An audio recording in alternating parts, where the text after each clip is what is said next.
All right.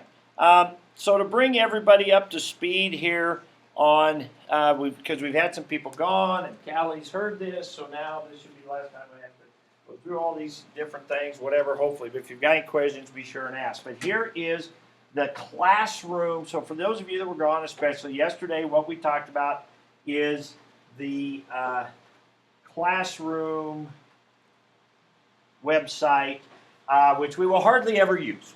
Okay, but it worked good for this little assignment that we used yesterday with the course description questions, where you create a document and you submit it to me.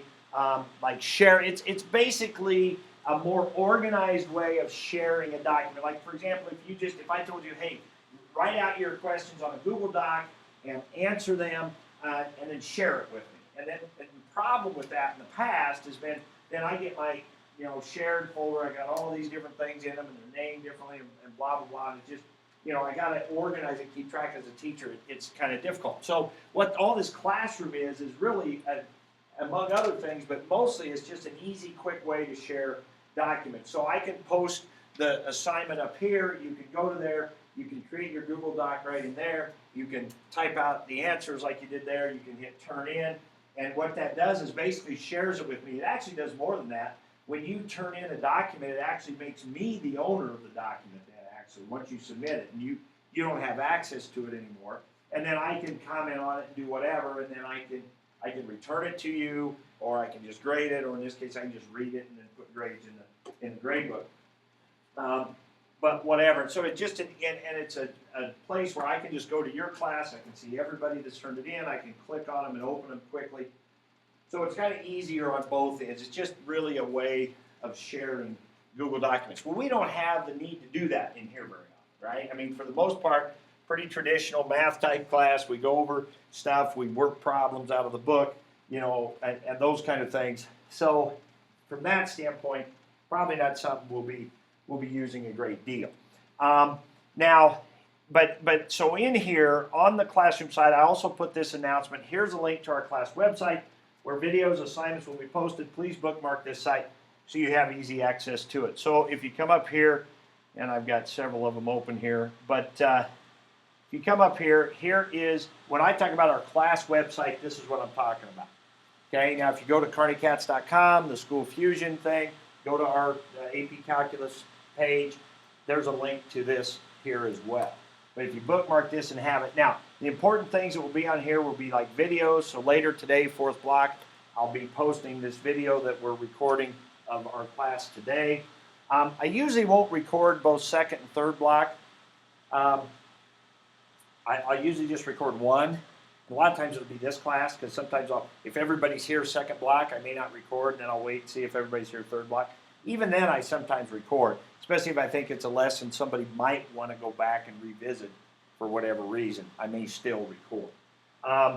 So usually there'll just be one, so it may not be the same block that you're in, but essentially we cover the same things. It depends on kind of what the questions that are asked, though. Sometimes one block will be a little different than another depending on what questions people ask.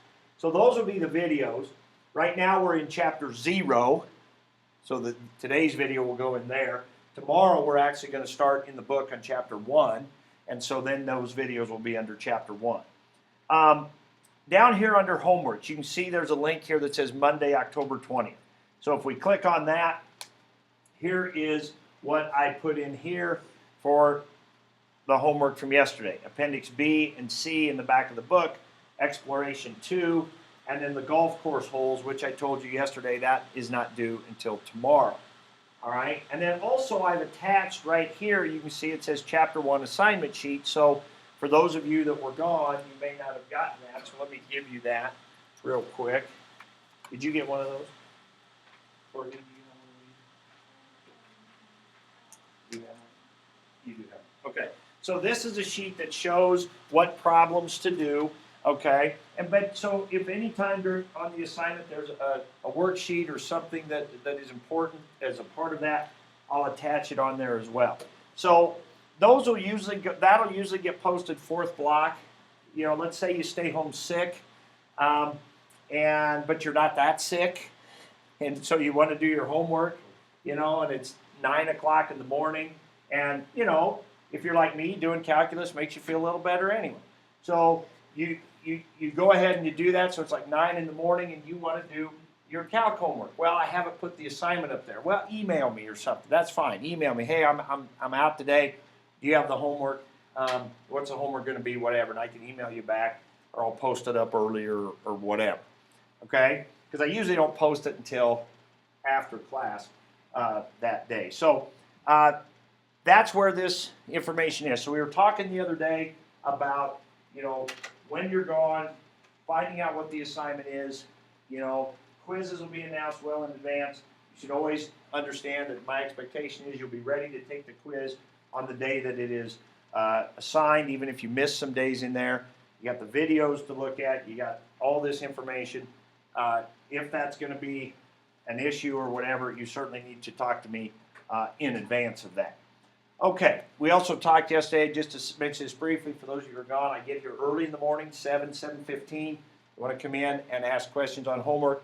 You want to come in and check your answers to the book problems, which are in this solutions manual. That's a great time to do that. I'm in here at lunch. That's another great time to do it. Fourth block is a good time to catch me as well in the math office if you've got that available. After school is not the best time. Once basketball starts especially, and then track, I coach track, so I'm not around after school a lot. So that's why I get here early in the morning, so I'm available. Okay? All right, so that's it for the website. So let's move on and talk about Appendix B. Now, on page A11, down at the bottom, there's a box. Now, I do admit that the Appendix B homework was kind of tricky. We did not talk about it, and you had to go back in the reading to find some of what that was about, okay? And so it was not easy to find. Most of the time, our homework, there will be more guidance for you as we go into those things. Appendix C, I think, was easier because that was just slope and lines and things like that, okay? And certainly as we learn new stuff. But with that said, one thing about this book, and one of the reasons I like it so well, is it asks a lot of different questions, a great variety of questions and how they're answered. This calculus is not like other math courses in the sense that, you know, say an Algebra 2 class, you learn about factoring or you learn about something, and then you've got, okay, now do problems 2 through 70 even or whatever, right? And they're all this, you know, you look and here's example 1, and then this section, you look back at example 2 and this section. There's some of that. But a lot of the questions are more open-ended. I hate to say story problems because that always freaks people out, but they're just, it's just a higher level. There's a lot of different ways these things are asked. Now, you'll get more comfortable with that as the year goes on.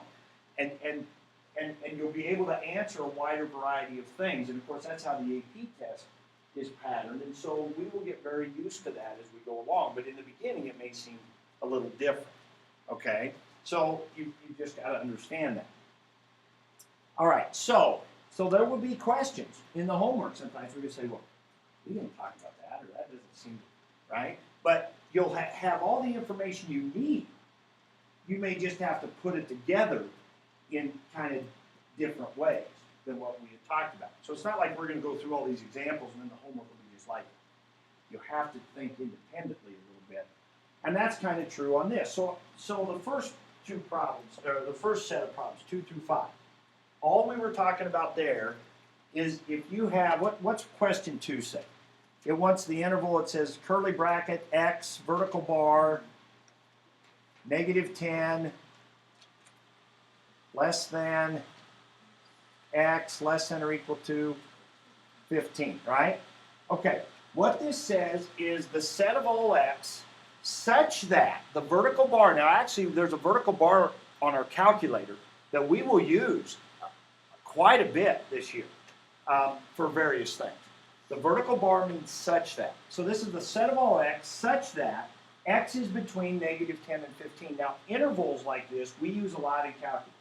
We'll be talking about a function and we'll say, but you know what? We only want to look at this function from -10 to 15. We're only going to look at that piece of the function. So we use intervals a lot. Think about your homework. Think about that exploration we did yesterday. We talked about from 1 to 1.1, right? That's what we're talking about, like an interval. Okay, so in this problem, all they wanted you to do was put negative 10, 15, but we want to include the 15, so we put a square bracket, and we don't want to include the negative 10, so we put an open parenthesis, okay, or left parenthesis. That's all that was about, okay? So writing our intervals like this. All right, now let's go to 17 through 26. So now turn in your book to page A13. Turn to the next page.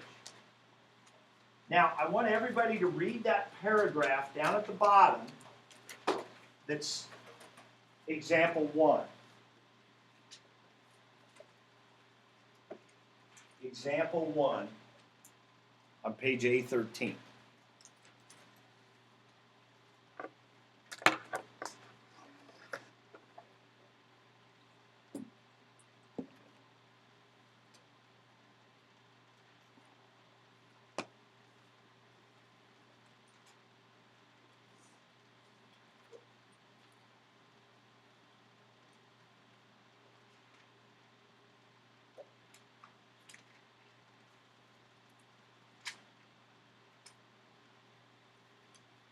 All right. Now, everything you need to do these problems is right in there. Now, I could have said, probably should have said yesterday when we did homework, hey, look at example 1. It's all in there.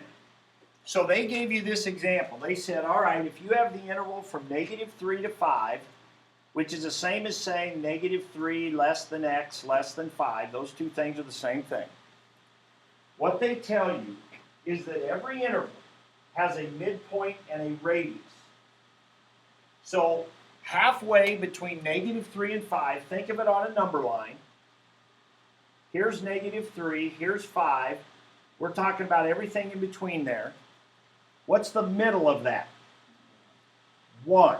How do you get that? Well, the total distance is 8. Half of that is 4, so you go 4 back from 1, or you go 4 to the right from negative 3, you get to 1. And it says the radius. What's the radius? 4. 4 this way, 4 this way. Radius just means from a center point out to an edge. Okay? Well, they tell you right in that paragraph that that will equal this. Right there. That's all you need. So the rule for absolute value is this. X minus the midpoint is less than the radius. So you can take any interval and turn it into absolute value notation that easily. Now, there's more behind the scenes. You might be saying, well, geez, why didn't you just tell us that? It would take me 30 seconds, and then we could have just easily done it. Yeah, but you wouldn't have to think about anything. Then all you're doing is just memorizing something that I just told you, and then just applying it, not even having to think about it. Okay, and that's not what I want to do. Okay, so let's review just a quick little bit of Algebra 2. So in Algebra 2 class, you probably did some problems like this. Matter of fact, might even been in Algebra 1. I think my Algebra 1B class will do a little bit of this later in the year. And what you had to do in a problem like this is you had to take the bars off. And you would write x minus 3 is less than or equal to 8. And, remember this? X minus 3 what? Less than or greater than. You had to flip it, and then you make that negative 8. Now, the other thing you had to decide is this is an and or an or here. It had to do with this, right? And how did you know? Oh, who told you that? Ms. Andreessen say that? Less than greater. I like it. She's never told me. But I like mine better. My high school math teacher had us do this. When you get the bars by itself, he said, if you can write the word and in there, then it's an and. But if you try to write the word and in here, the D gets squished. Isn't that better? That's way better. That's way better. I mean, that's way better. Anyway, no, he did. I mean, seriously, 30 years later, I still remember. Okay? You can't squish the D. So, and, or. All right. Less than, greater. All right. That's good. So anyway, this is an and. Now this is the type we're always going to do, because if you remember, ORs were this kind of situation. ORs always look like that. Well, we rarely look at intervals like that. We're almost always interested in between, from here to here, right? And those are what AND situations are. So we're almost always doing them with less than, okay, in our absolute value. Now, of course, you would add 3 to both sides. You get x less than or equal 11. And here you would add 3 to both sides, and you get greater than or equal to -5. And so when you look at that, you'd say, okay, -5 greater than 11 less than. Sure enough, it's everything in between. But what we're wanting to do is go the other way. If we know our interval is this, we want to go back to this. Well, if we just investigate a few of those, and that's the other way I thought some of you might do this if you didn't find it in the book. I thought, well, if you remember how you go this way, you just say, oh, well, look at that. That's a gap of 16. Half of that is 8. You come 8 back from 11, you're at 3. Well, sure enough, that 3 is in the middle, and this 8 is the radius. So once you figure out that connection, they get really easy to do. Now, why is this important? Well, 2 reasons. One, we're always talking about intervals in calculus. Almost every problem says, okay, look at the function from here to here. But you might say, well, why are absolute values important? Why do we have to write them with absolute value? Here's why. Let's say you're interested in being an engineer. An engineer that is going to design some piece for a machine.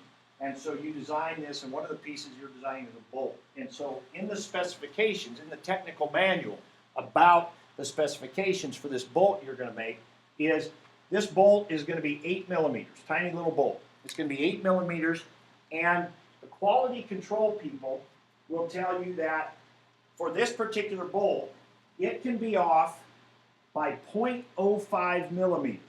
In other words, it could be a little too long or a little too short and still fit. But if it's more than that off, it cannot be used. It'll have to be thrown out. And so those are the specifications. Well, tell me what's the range of acceptable bolts then that I would have. 7.95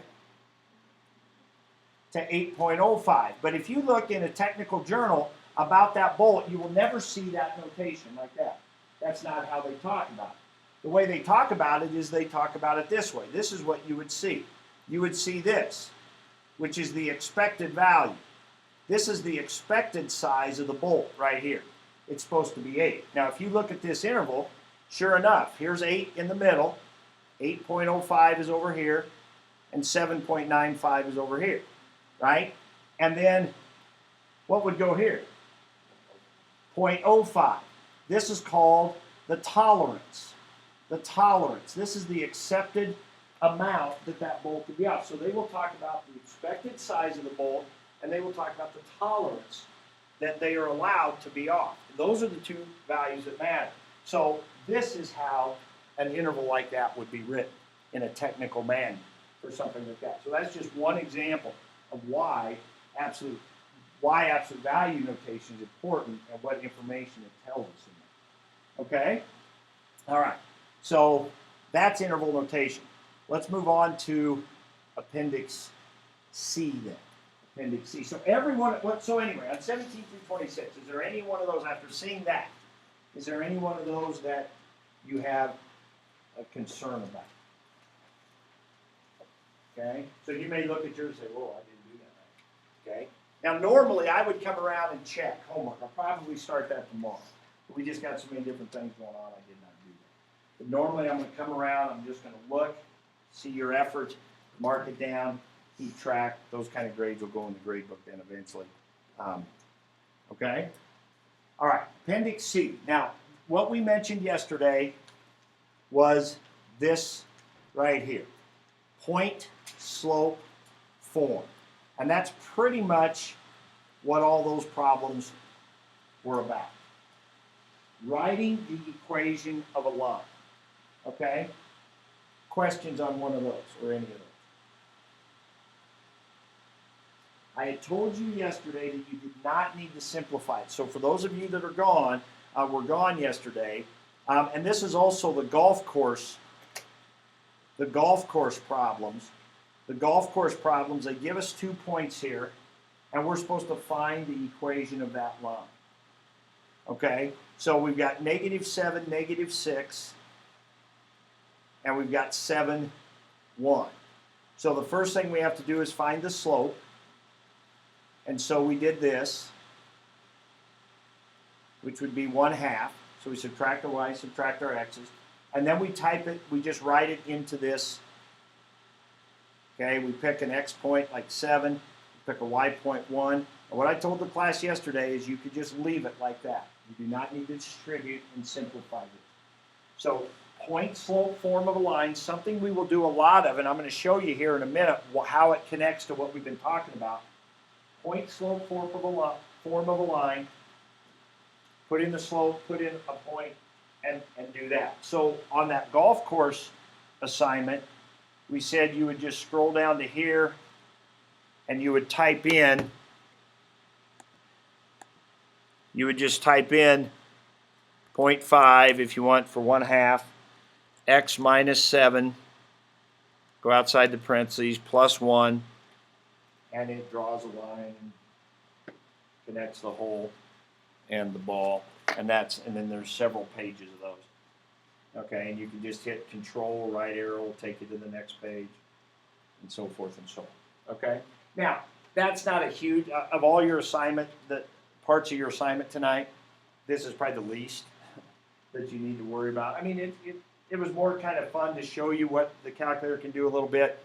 I'm going to collect them back from you just to show you how that process goes tomorrow, and all I'll do is I'll hit a button on here and boom, we'll get the hats on, you'll log in and it'll send them to me. So it'll be nice to get them done. You guys have an advantage over the other class because we had all kinds of difficulty sending it, so most of them didn't even get it till today. But you know, it probably your priority is the other stuff that I assigned you today, and then this would be the last of those. Okay, so that is the kind of algebra type review we needed for right now. Things that we're going to see. Let's connect this algebra or this line stuff to what we were doing yesterday. Yesterday we talked about the door opening. We had a graph something like this. Here we had t equals 1. So we had the point 1, 100. And then we had the point 1.1, and what was the y value, remember? 102, 634, or something like that. Okay? And so what that meant was at 1 second the door was open 100 degrees. At 1.1 it was open that far. And what we realized is that what we needed to do to see how fast it was opening, this is on Exploration 1 now. For those of you who were on yesterday, we talked about Exploration 1 in that other packet. Okay? So if you want to get that out, we do need that other packet out today anyway. So if you want to get that out. So yesterday we were talking about this door opening, and we were talking about the rate of change, the average rate of change of how far the door was opening. And so what we needed to know is how many degrees in how many seconds. And so what we figured out is that we're going to subtract those to see how many degrees. So the top here would be how many degrees it was open, and the bottom was how many seconds. And we realized that if we divide those, sure enough, that gives me a rate, 26.34 degrees per second. So that's what we found for part, what was it, question 4, 5? That was question 5 on Exploration 1. Degrees per second was the average rate between 1 and 1.1. But then we looked at this, and I think I asked this question, does this look familiar? What is this right here? That's slope. That's the slope between these 2 points. So if I put these 2 points in here, let me exaggerate where 1.1 would be. Here's 1 and 1.1. What I just found was the slope of that line right there that crosses through those 2 points. Now it's hard to draw that. It looks like it's above the curve. The curve actually would go, above that line, right? The line would slice through there. Now in geometry, you call that a secant line. Remember with circles, if you have a line cut through a circle in 2 points, it's called a secant line. So the slope would be 26.34, the slope of that line. That tells you how fast the door's open. Now back here, if we would have done a line back here, what would you have noticed about it? Steeper, which means the door was what? Faster, right? Opening faster when it's steeper. Up here, slower. Less slope, slower, okay? But so then we said we want to know how fast the door is opening right here. So remember I asked you guys, I said, well, what would it have been back at 1? You guys said, well, a little faster, right? Because if I draw a line back here at 1, let's do that with some color here. If I would have drawn a line back here at 1, it would have been more like this. It would have been a little bit steeper than that line. And so we wanted to know the slope right at 1. Now the problem is that line only touches that curve at that one point. It's not between 2 points. That's called a tangent line. Remember in geometry when the line just touches a circle, it's called a tangent? We're going to do a lot of talking this year about the tangent line to a curve because that's instantaneous rate of change, which is what we're trying to find in problem number 6 on that worksheet. So what did we do yesterday? We said, okay, if the slope between 1 and 1.1 is this, we said we could recalculate that doing what? 1 to 1.05, which means this point would be going where? Closer to the point at 1. And then we said, how about 1.01? How about 1.001 or 005, or I don't remember what we did, but we put more zeros in there, right? Let's keep letting that point on the right get closer and closer and closer. Well, this black line would be getting closer and closer to the red line, right? Okay, and what we noticed is this was getting close to like 30.8 or something like that, and we kept calculating that. All right, that is a big deal right there. That's a big part of calculus right there. This idea of this black line between these 2 points turning into this red line that's right at just this 1 point. The problem is we can't do slope unless we have what? 2 points. So finding the slope of that tangent line is really something we're going to be investigating. And we're going to be looking at all the ramifications of what that means when it comes to rates and things like that. Okay, well, Appendix C was all about finding the equations of those lines. One of the most common questions that you will be asked in this class is find the equation of the tangent line to this curve at this point, blah, blah, blah, blah, blah. Find the equation of the tangent line. Well, the way you find the equation of any line is this right here. All you need is a slope and a point. Well, if you think about it, most of the time you're going to know the point where you want it to be tangent at. What you have to find is a slope. Well, that's what we were doing on that worksheet. We were trying to figure out the instantaneous rate of change. We were trying to figure out how steep is this curve, how steep is this line right at 1. And so we had those 2 points get really close together. So you can kind of see why we're interested in using lines and this form as we go throughout the year. So you want to make sure you understand point-slope form when it comes to talking about lines. Okay, let's go ahead and talk about this packet now. Part of your homework today was supposed to be Exploration 2. Now, Exploration 2 is simply graphing on your calculator some of these different functions. So let's take this first one here, 3 to the negative x, and okay, we got 16 people logged in. How come we have 3 people are not logged in? Who's not logged in? Mark, Courtney, and Zach. Oh, Mark is now logged in. You might have to log in again. Maybe you guys logged in once, now you got to log in again. So go to home screen, settings 5, log in is number 5. Put your username and whatever password you had yesterday. Zach is now in. Come on, Courtney. Pressure. Is it giving you a message or something? You're in. Good job. All right, so let's see who wants to be the demonstrator today. And it is this person right here.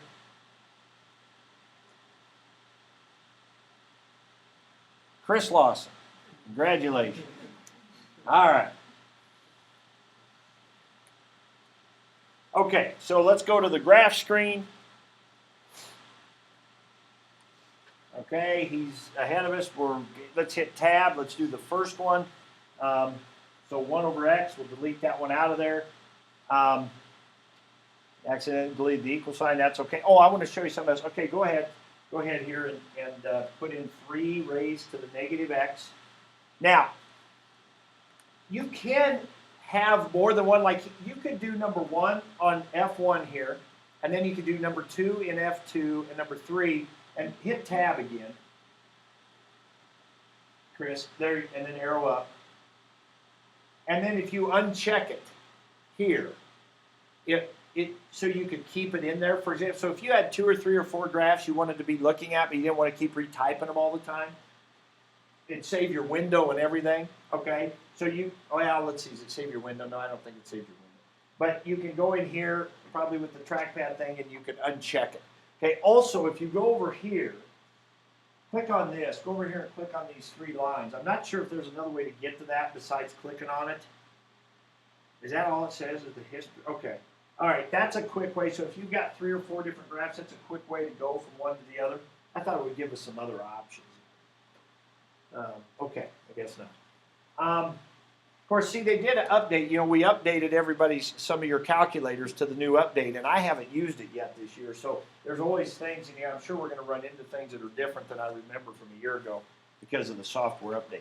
Okay, now go ahead and trace at 1. The other thing you were supposed to do on here was set your window. So he's got his window set pretty much to the way the window was set, -5 to 5 on the x and the y. So you go and set your window. And then let's trace at 1. So go to trace under menu. For those of you that have been gone, hit menu, trace, graph trace. Okay, he was in there, menu, trace, graph trace, type of 1, hit enter, and it takes you there. Okay, the other thing you were supposed to do in this worksheet is you were supposed to tell if the graph is increasing or decreasing at 1. What would we say here? Decreasing. Very simple. The graph's going up or going down. Now, the reason we make a big deal about that is that's going to be a very important piece of information for us in calculus. When we talk about graphs, we talk about increasing, decreasing. That's going to mean something very specific to us. Okay? And you'll see how it can get a little confusing. So it doesn't seem like it would, but you'll see when we get into it.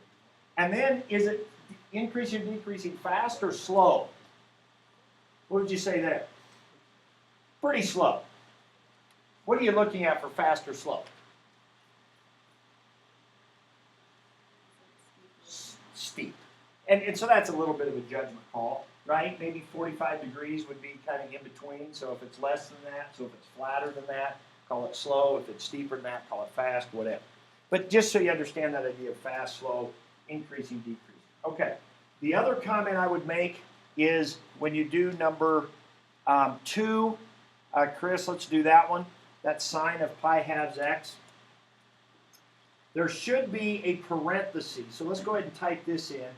We do sine. Now that's in the trig menu here, next to the 7. And notice it already gives you your parentheses. And now do pi halves. So pi, everybody see where he got pi from? That's in the pi button way down here by the h. Okay? Is where pi was at. Pi divided by 2. Now the question is, where's the x go? It goes in there, inside the parentheses. Okay? And now hit enter. Okay? And that's what you should be getting. Okay? So they did not put parentheses around it, but we should have parentheses around it. Now I know you guys coming from advanced math, you're used to writing this. You're used to just writing sine x. It's kind of a bad habit. You need to, and I used to do it too when I taught advanced math. When I started teaching calculus, I started getting the habit of always putting parentheses around functions because it's important. Okay? So, if I write sine x plus 2, what's that mean? Is that sine of x plus 2, or is it the quantity? You know, what is it? So writing parentheses is kind of an important deal. Okay? All right. So anyway, that was another comment I wanted to make. Let's talk about exploration 3. So you got the rest of that to do. Just be able to use your calculator. So let's move on to exploration 3 and talk about this. So we had the door opening problem, and we were talking about rate of change, degrees per second, right? All that good stuff. That is basically 1/2 of this year. We will talk about things that are affected by this idea of rate of change and all the ramifications of that. The second part of calculus has to do with areas. Areas. And the ramifications of areas, especially areas that are involved with a graph. Okay? So, this is just a little look ahead at what we're going to be doing as we go throughout the year. You're driving on a highway and you're going to pass a truck. So you speed up. And what are the units? This says this is a V graph, velocity. What are the units on the Y here? No, not meters. It's, I think it's feet. Yeah, feet per second. And what are the units down here? Seconds. Okay, so in question 1, it says from 30 to 50, you're going about how fast? It looks like the whole time you're going 60 feet per second. Now you're doing that for 20 seconds, so distance equals rate times time would tell us that's how far. 1,200 feet. 60 feet per second times 20 seconds. The seconds cancel. You're going 1,200 feet. Now in question 2, I think question 2, they say, explain how that is part of a rectangle. Well, what they're saying is that this rectangle right here is 20 seconds wide. That seems weird to say, but that's we want to involve the units here. It is 20 seconds wide, and it is 60 feet per second tall. So the area would be those two things multiplied together. 1,200 feet. Now, my Algebra 1B class would freak out if I told them that area had units that were feet, because what do you always learn about area? Feet squared, meters squared. Area is always squared. Right? I even say it as a teacher. We're doing area and volume problems, and I'll say area is always feet squared. And I know that I'm lying to them, but they'll never know because they may never take calculus or whatever. Right? Just like I'll lie to you plenty this year, and you'll never know, right? Or when you do, you'll be in college, and you won't tell me. All right, but anyway, 1,200 feet. What we just learned from that is that the area underneath a velocity curve, the area underneath a velocity curve is distance traveled. That's what we just learned from that. And you say, well, big deal, we got distance equals rate times time. That'll take care of it. That's true. However, the next question then says, how far did I travel during the first 20 seconds? Well, the question you have to ask, well, if you want to know how far I traveled, I got to know how fast you were going. Well, how fast was I going during those 20 seconds? We don't know. It was changing the whole time. And this right here, again, is the difference between algebra and calculus. In algebra, we can do the slope between 2 points, but we wanted to know how fast the door was right at that instant, which means we really wanted the slope at 1 point. We can't do that with algebra. Calculus gives us the answer. We want to know how far this truck traveled in the last 20 seconds. We can do it. Distance equals rate times time. Algebra would be easy because it's got a constant speed. But sometimes vehicles don't have a constant speed. But we still want to know how far it traveled. So how can we find it? Calculus will let us find it. Okay? So we just figured out that the area underneath this curve will tell us how far it traveled. So therefore, shouldn't this area tell us how far the car traveled? at finding it's the problem, because that is not a geometric shape. There's no geometric formula for that area. So the best we can do, think about what we did on exploration 1. We wanted to know the slope at that one point. Can't do slope at one point. So we said, well, the best we can do is slope at 2 points, but let's let those 2 points get really close together. And we did it, and we said, oh, yeah, it's narrowing down. It's getting close to like 30 point something. Oh, okay, so we think we have a handle on what the speed is at 1/7. Same thing here. We want to know that blue area. We can't find that blue area. It's not a geometric shape we know. But you know what? We can use what we do know how to do, which is we can find the area of one of these squares. What's the area of one of these squares? This is number 4 here. Well, how wide is this square? 5 seconds. How tall is it? 10 feet per second. 5 seconds times 10 feet per second is what? 50 feet. So each one of these squares is 50 feet. Now let's count these squares. 1, 2, 3, 4, 5, da-da-da-da-da-da-da. There's 24 right there. 25, 26. These two might make one. 27. This one's almost one. 28. This one, and this one might make another one. 29. Would that be reasonable? 28 and a half. 28 point whatever. I don't care right now. We're not going to get that picky. You think, geez, it's calculus. We ought to be exact, right? Well, we will. Don't worry. We've got plenty of time. But for right now, that's as good as we're going to do. Kind of like on exploration 1. We approximated. We got closer and closer. We just kind of approximated. Same thing here. So let's say we got 29. Well, 29 squares. Each one's 50. What's that? 1,450? If you did 29.5, then you got 1,425, whatever. Okay? Now, is that reasonable? Sure. The red was 1,200. The blue's got to be more. He was going faster. Same 20-second interval, but he was going faster. So that seems reasonable. Oh, okay. Interesting. So we got at least one way of attacking the problem. And calculus is going to let us find that more exactly. And that's something we'll investigate later. Okay, question 5 and 6 were mostly confusing because of the wording. Let me just simplify it for you real quick. They're telling us what we just got done doing was we multiplied the x and the y value. That's what we did right here. 5 seconds times 10 feet per second. Doing that is called a definite integral. Okay? So when we go down here to number 6, they're telling us to do that definite integral, which means do the same thing we just did. Find this area. Find this area. Now again, there are units here. There are units here. What are the units? Well, this is a football, and it's a graph of the cross-sectional area of the football when you slice it from its end. So imagine we had a football. Well, imagine the football here. Let's say I had a football. I took one end and put it in my stomach here, and you're looking at the other pointed end. And let's say I sliced it. I went 1 inch in and sliced it. What are you looking at on that end?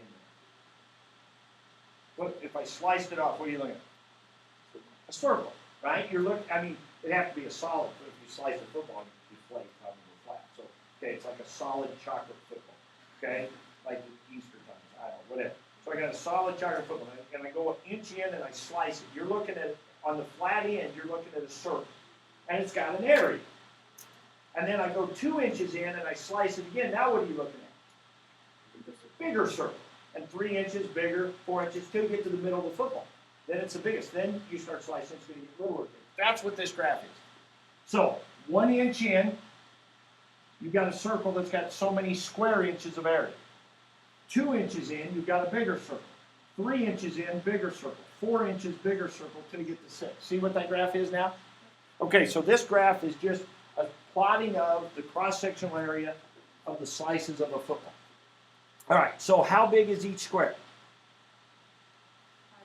Down here it would be 1 inch, and how tall? 5 square inches.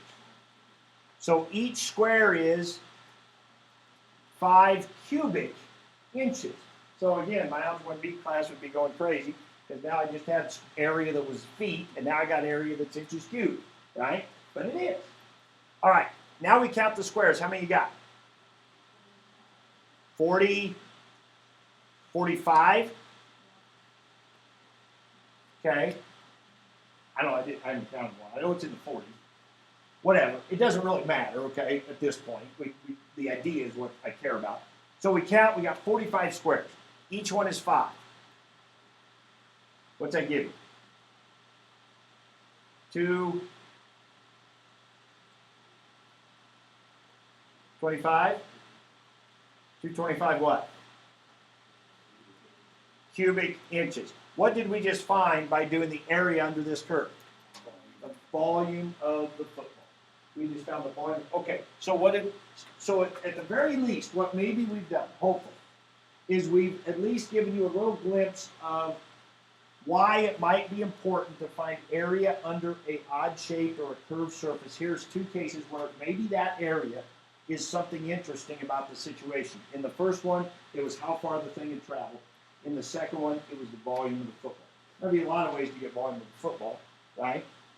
You could dunk it in water, displacement, probably be more accurate, right? Then again, if you're building a great big thing, displacement's not a really easy thing to do. And if you're an engineer and you're designing something on a computer, it isn't even real yet, so you can't find volume that way. You've got to have some mathematical way of doing it. So here's maybe an idea. So that's something we'll be investigating as we go through the year. And the really important part of all of this that we've talked about is slope. Rate of change is a big deal in calculus. Area is a big deal in calculus. Why are those 2 things so important that they would be called calculus and we make such a big deal about it? The real big deal about them is how they connect together. And we'll learn more about those connections, but the one connection I will just tell you right now is this. When you do slope, when we took degrees, which was the y values, and seconds, which was the x values, we divided. And that gave us rate of change. The y values divided by the x values was rate of change. What did we do when we did area here? We took the y values and the x values and multiplied them. And that gave us area. So right there is kind of a way those 2 things are connected. They're very similar in that sense of what we do with the y values and x values and what information that gives us.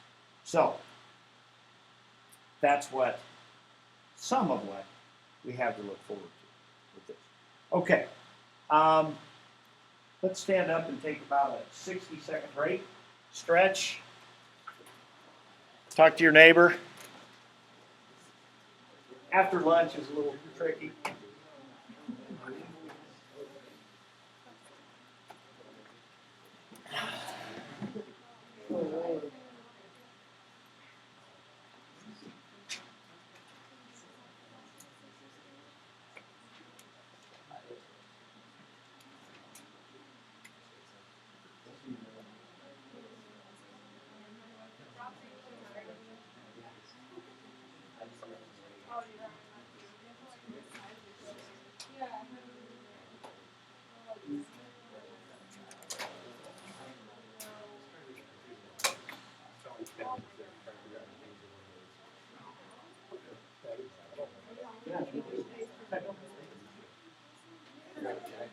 Okay, have a seat. Have a seat. 60 seconds. You thought I was kidding.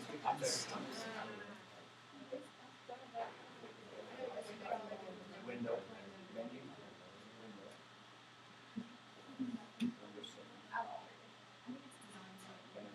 So like, I think maybe if I got the X min with negative 5 and 5. So X min is the left side. And then negative 5 and 5. Depends on the problem. Okay? All right. There is actually brain research. There actually is brain research that says 45, 60-second brain, very good. Longer than that, counterproductive. All right. Of course, some of you have been taking brain breaks as I've been talking, I'm sure. All right. So, all right. Get your notes out. Some of this you may want to write down. We're going to shift back into a little bit of review mode on some things. So as you're getting ready here, we reviewed some algebra stuff, common denominators, function notation. We did a little trig review yesterday, but we're going to do more trig reviews, so those of you that missed it, we'll do some more of that as we need it. We now did some stuff with interval notation. We've done some stuff here with lines and point slope form. We're now going to do a little bit with logs and exponential function. Okay, so we'll start with log or logarithmic functions. Okay, now logarithmic function in general looks like this: y equals log base a of x. Okay, where a is the base of the log, x is the input, y is the output. Okay, and we have what are called exponential functions, which are related to log functions. Okay, and an exponential function that is equivalent to this log function would be what? A raised to the...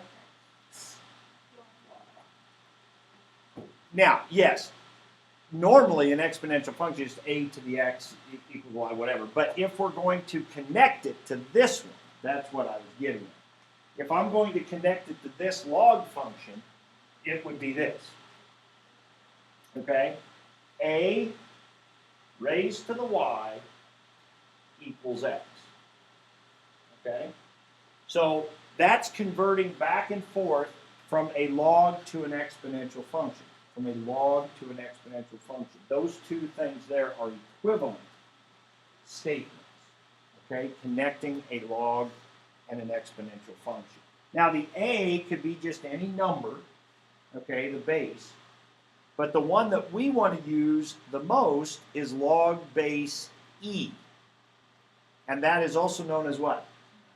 Natural log, which we will usually write just ln of x for natural log. And so we don't even write the base when we write ln. Now I know back in Algebra 2 a lot of times you did log base 10. Or in advanced math even at some point did base 10 log. Because we're used to base 10. But really in nature, base e is much more common. Now e is 2 point... Know this number? No? 718, and then I don't know what after that. Okay? That's as good as I got. Pi, it's like pi. It's a number that goes on forever, never repeats, never terminates. Okay? 3.14159 or whatever, which is pi. 2.718 is e. Now, what's so special about e, and why is it 2.718? Well, we'll talk about that a little more later on in the year as we know some other stuff. We'll talk about why e is this kind of important thing. But for right now, we'll just understand that the base we will use most of the time, we will deal with e to the x, and we will deal with natural log, which is base e, most of the time in our problems. Okay, some things where, some little rules and things we need to know about these things. First of all, square root of 6 can be written as 6 to what power? I don't know if you need to write down. You guys decide how much of this you need to write down. This is 1/2 power. Okay? 8, here's one.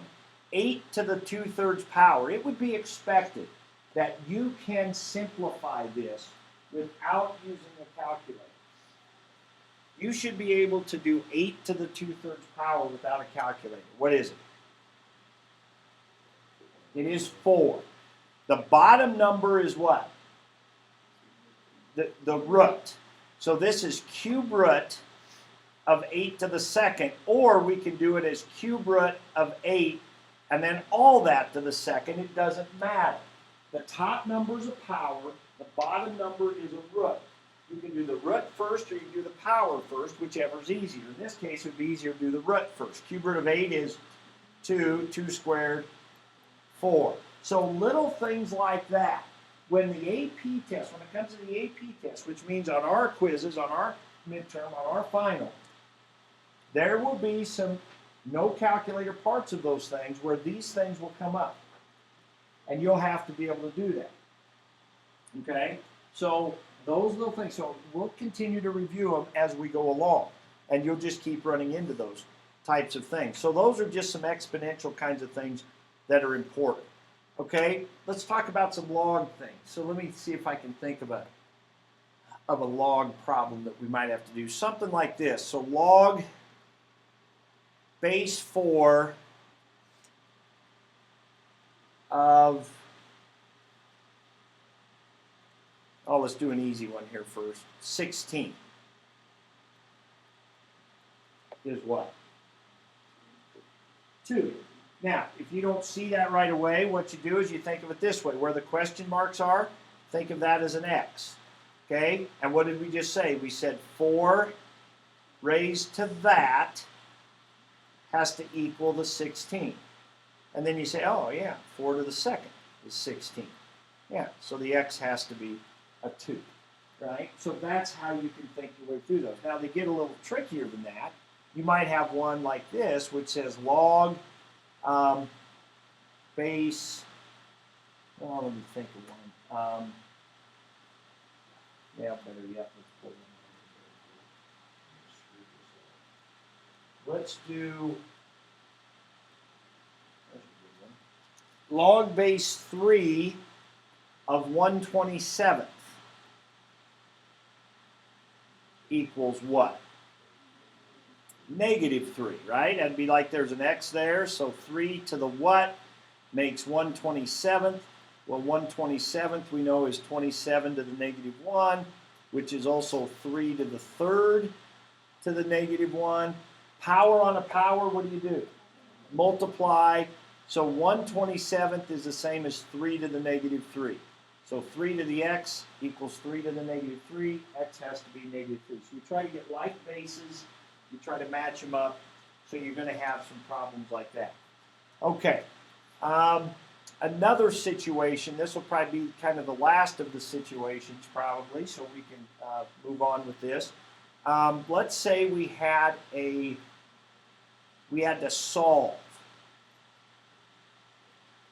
an exponential equation. So we'll do an easy one and then we'll do one that's a little more involved.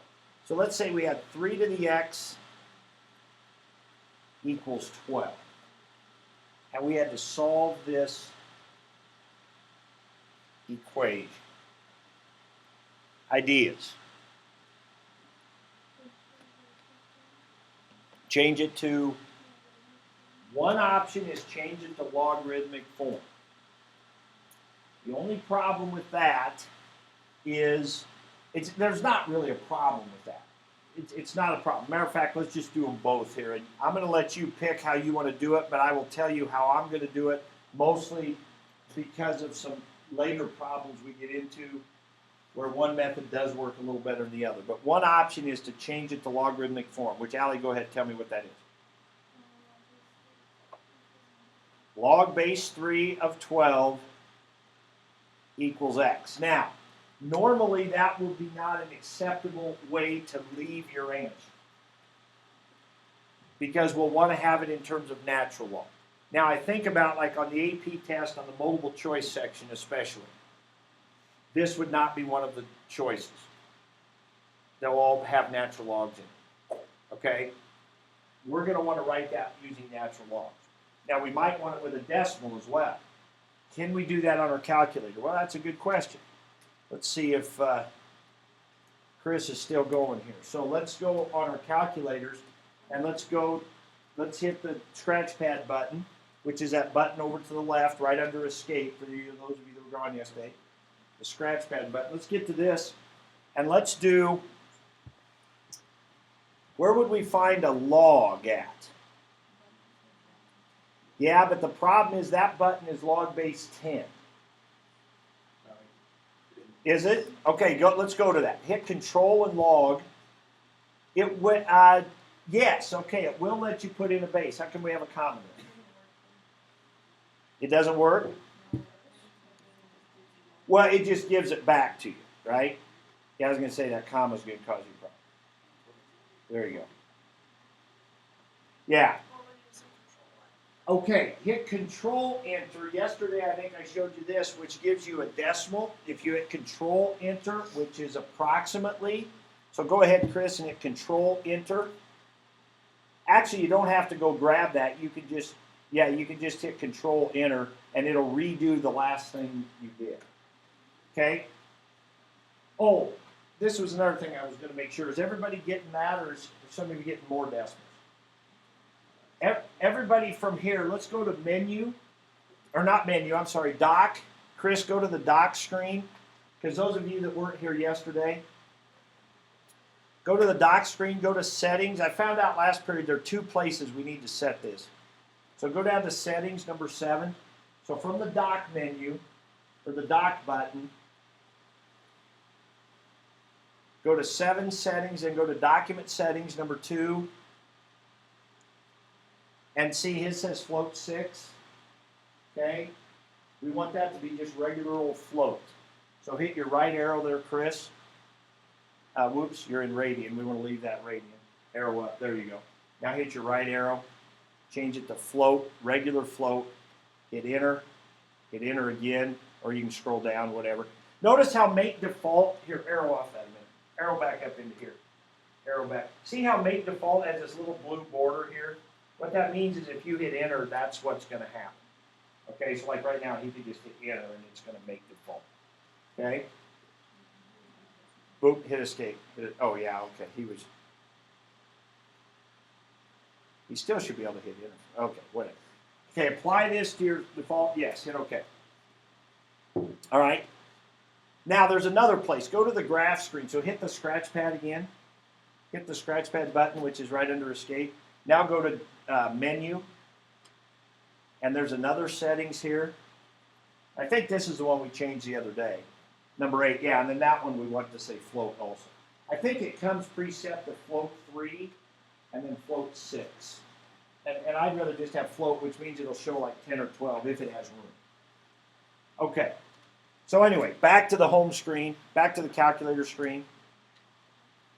So you can either escape or hit make default there, Chris, or either one. Okay, so now back to the calculator screen. Now hit Control Enter, which should redo that same one again. And now we get more decimal places. Okay, now tomorrow we're going to talk about those course description questions that you guys turned in. But what did it tell you in there about how many decimal places? 3. Right? On the AP test, anytime we give a decimal answer, it's got to be accurate to 3. Now you can give more than 3. That's got to be accurate in the 3rd place. Now, which rounding is going to be an issue and things like that. So we're going to talk about that as we go along. So would a decimal be okay here? Maybe. It depends on the directions. If the directions say exact value, don't use your calculator, blah, blah, blah, whatever, we would not want to do that. So how can we get it to convert that into natural log? Well, we don't really. I mean, the calculator doesn't do it, right? There is something from algebra called the change of base formula.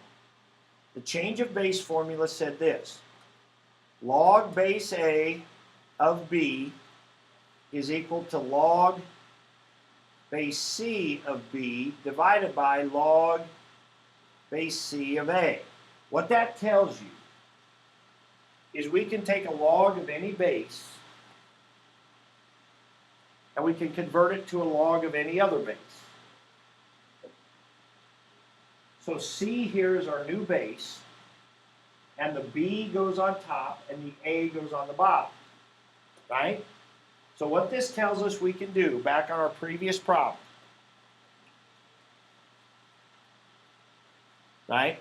Back on our previous problem, where we had this, is we can change that to base E if we want, which we do want.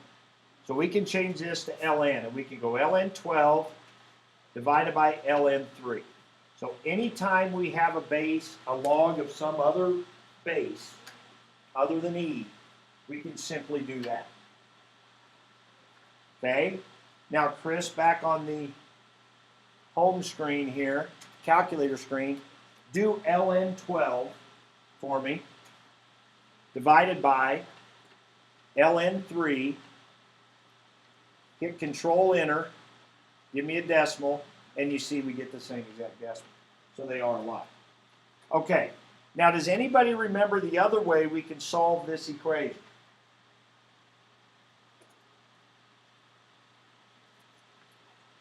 Okay, we can do the log of both sides.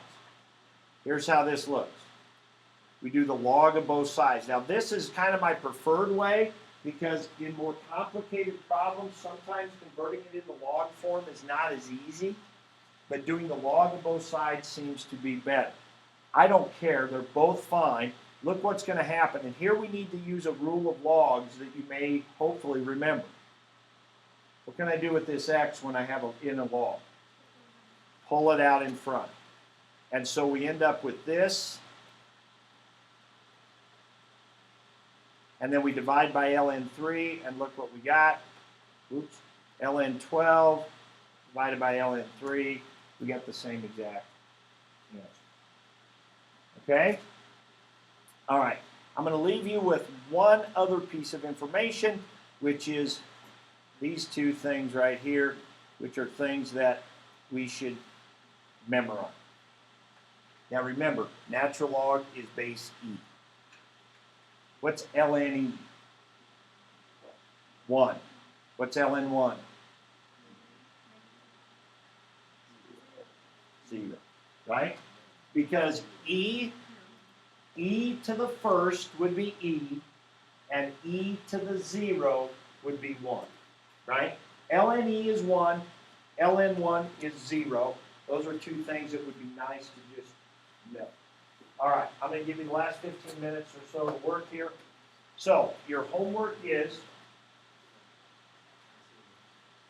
I guess I'm videoing this, so I better write up here.